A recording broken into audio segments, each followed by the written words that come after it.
Hello everyone, I'm meteorologist Charlie Ironmonger. Thank you so much for joining me today for your 11 a.m. news and weather update from the First Alert Desk. Now, for those of you wondering, we are anticipating remarks from the governor coming up at about 11:30 in about 30 minutes from right now. And of course, it's an estimated time, but we will have that live for you right here on the First Alert Desk. But now I want to highlight some of the power outages that we are tracking across eastern North Carolina, coming in Bertie County with more than 800 customers reportedly without power, according to the U.S. Power Outage Map. Roanoke Cooperative's map shows more than 700 of its customers are without power as of 9:30 a.m. this morning. Now, Dominion Energy's outage map reports that more than 100 of its customers in the Lewiston-Woodville area are currently in the dark. The map notes that crews are on the way to again help fix the problem. Bertie County Sheriff's Office says a transformer was blown in the 1200 block of Meadow Road near Colerain. Sheriff Tyrone Ruffin says crews are currently working on fixing the transformer. The Sheriff's Office has also shared updates on road conditions around the county. As of 9:30 a.m., Highway 13 to Powellsville has ice on the road, but it clears up towards Windsor, according to officials. Now, officials also say there are large sheets of ice on Governor's Road from Windsor to Lewiston and Roxabelle and Kelford. Highway 11 from Lewiston to Woodville to Allander is also reportedly icy. Officials urge everyone to be careful on the roads if you need to travel this morning. Of course, we are anticipating conditions will be improving as we head into the early afternoon. Air temperatures will start to warm up, but also want to turn our attention to the opening of a bypass. In Jones County, the Highway 17 bypass has reopened due to a closure that occurred due to ice. Now, Jones County Emergency Services Director Ryan Mills says that Highway 17 bypass was partially shut down. Mills says the NCDOT treated and sprayed the road and bridges. The closure was between mile marker 136 exiting onto Highway 17 Business near Pollocksville. It had also shut down at Lee's Chapel Road and Highway 17 Business, but that section is now back open. And now let's turn to your weather forecast. Of course, the freezing rain and sleet is turning a little bit more spotty, which of course that along with rising air temperatures will help remove this wintry, I don't know, say wintry forecast, but it's just wet conditions, at least at this point. It'll keep those drops from turning into ice as they hit the ground once we get air temperatures again above 32 degrees. And right now, the last place in eastern North Carolina that was kind of seeing snow, areas around Roanoke Rapids. Maybe still a few flakes coming down, but it's not going to be seeing too much more of the flakes once we get past noon. Right now, currently 28 degrees in Goldsboro, along with Rocky Mount, 25 in Roanoke Rapids, but we're seeing more of the low 30s starting to show up. We've got 30 degrees in Kenansville, Kinston, and Williamston, 31 in Ahoskie, along with Jacksonville, 32 degrees in Washington and Greenville, 33 in New Bern. Again, there is rising temperatures for many inland areas that will eventually take us well above freezing and keep us above freezing overnight tonight into tomorrow morning. So this is good news for those of you who may have had stuff you need to do today. You can still do it. Just wait till the afternoon. Once those air temperatures get above 32 degrees, your risk of running into icy spots gets far, far lower.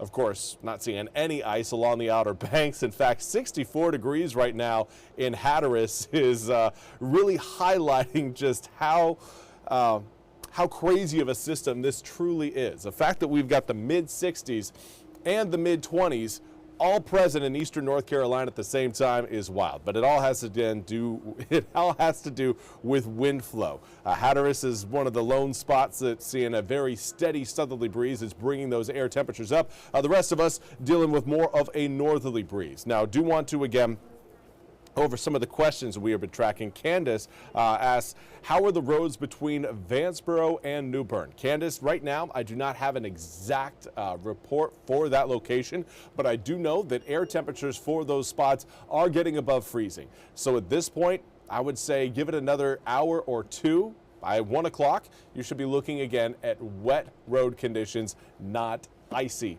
road conditions. But that's unfortunately is about as much information as I can confidently give you.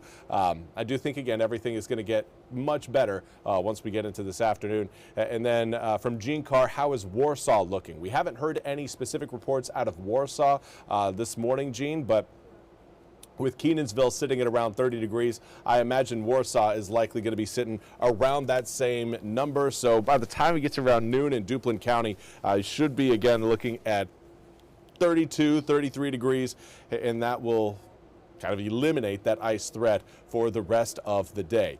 Now again, I really want to highlight, this is your midday planner. I think this is going to be the most important thing we see today is the rise in our air temperatures, going from, again, the low 30s. Right now we're in the upper 20s to low 30s across many inland areas. Obviously, those of you watching in Hatteras are just laughing at us, and it's not that cold here. Certainly quite a bit warmer along the coast, but the point is that everyone is going to be seeing your air temperatures warm as we head through this afternoon and into the evening. 6 o'clock, 35 degrees. Remember that. 6 o'clock, 35 degrees. Then we look at what we've got coming up at midnight. 39 degrees. So it's not just a little bit of a warm up. No, it is a full on, we're talking 3, 4, 5 degree warm up across eastern North Carolina overnight tonight into tomorrow morning. And for any of the kids who are listening to this and wondering, okay, well, do I have to go to school tomorrow?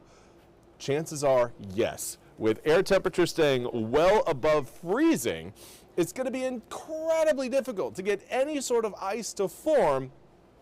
And with rain showers still coming down, that rain is going to do a pretty good job of helping that melt process along. So not, again, anticipating anything that's going to be sticking around from tonight into tomorrow morning. It's pretty much we've got today, and that's going to be washing away all of the ice that we have seen accumulate. Certainly not everybody has seen ice, but there are certainly inland areas that have had some icy spots, particularly as we checked in with our very own Elise Sandlin at our last hour. She said, yeah, sidewalks are very much still super slick. Roads quite a bit better, but sidewalks, if you're doing any walking, use some caution out there for at least another couple hours.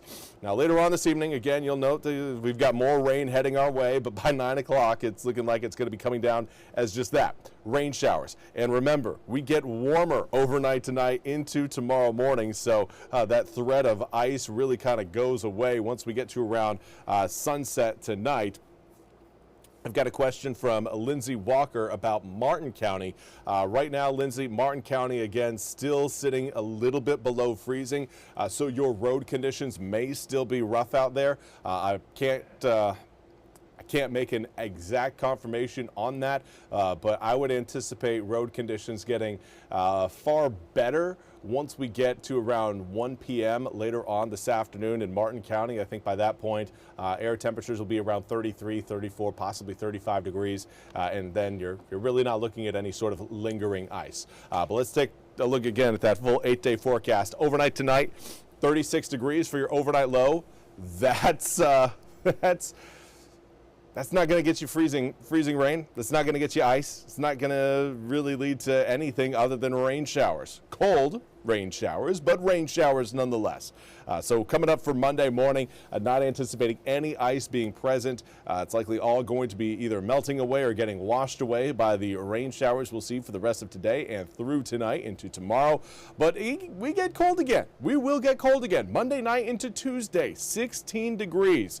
It is going to, again, have certainly a bite to it as we wake up Tuesday morning. Wind chill values in the single digits for some inland areas. And we've got more cold air on the way once we get through Wednesday as another dry front will roll in. But that's going to help set the stage for potentially a secondary round of snow coming up next weekend. Now, secondary seems kind of like a lie because we really didn't experience too much, really any sort of snow threat with this system. Well, we got threatened earlier in the week, but then that low moved too far north and it kind of eliminated that snowfall chance for us. Next weekend, right now we do have another chance. But if we can gather anything or take anything from this past week's forecast, it's that the adjustment of a low pressure system by about 20, 30 miles can have a massive impact on what we see here in eastern North Carolina. Whether it's snow, sleet, freezing rain, or rain, the position of those low pressure systems essentially means everything to our forecast here with regards to winter weather. So yeah, you can keep your hopes up for next week. Of course, I'm not calling for an absolute snowfall system coming up next weekend. Right now, we're calling it a possibility.